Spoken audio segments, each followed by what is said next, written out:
गीताया पुस्तकं यत्र नित्यपाठश्च वर्तते तत्र सर्वाणि तीर्थानि प्रयागादीनि भूतले। যেখানে নিত্য গীতা পাঠ হয় সেখানে প্রয়াগ আদি সমস্ত তীর্থ সেখানে অবস্থান করে। আজকের গীতা পাঠ পঞ্চম অধ্যায় কর্ম সন্ন্যাস যোগ, সপ্তদশ শ্লোক।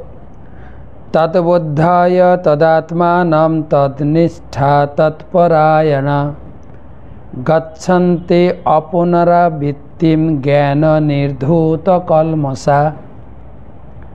যার বুদ্ধি ভগবানে স্থির হয়েছে, মন ভগবানের চিন্তায় একাগ্র হয়েছে, নিষ্ঠা ভগবানে দৃঢ় হয়েছে এবং যিনি ভগবানকে তার একমাত্র আশ্রয় রূপে গ্রহণ করেছেন, তার সমস্ত কলুষ জ্ঞানের দ্বারা সম্পূর্ণরূপে বিধৌত হয়েছে এবং এইভাবে তিনি মুক্তি মার্গে গমন করেন। আমরা আলোচনা করছি কর্মত্যাগ এবং কর্মযোগ। ভগবান উত্তর দিয়েছেন কর্মত্যাগের থেকে কর্মযোগ হচ্ছে শ্রেয়।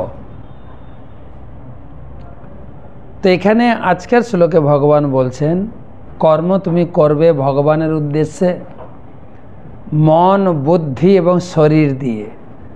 বুদ্ধি ভগবানের সবসময় চিন্তায় মগ্ন থাকবে, মন বুদ্ধি দুটো ভগবানের চিন্তায় মগ্ন থাকবে এবং নিষ্ঠার সহিত ভগবানের সেবা করবে এবং ভগবানই হচ্ছে একমাত্র জীবনের আশ্রয়। আমাদের আজকে কালকে থেকে শুরু হয়ে যাবে জন্মাষ্টমী ব্রত।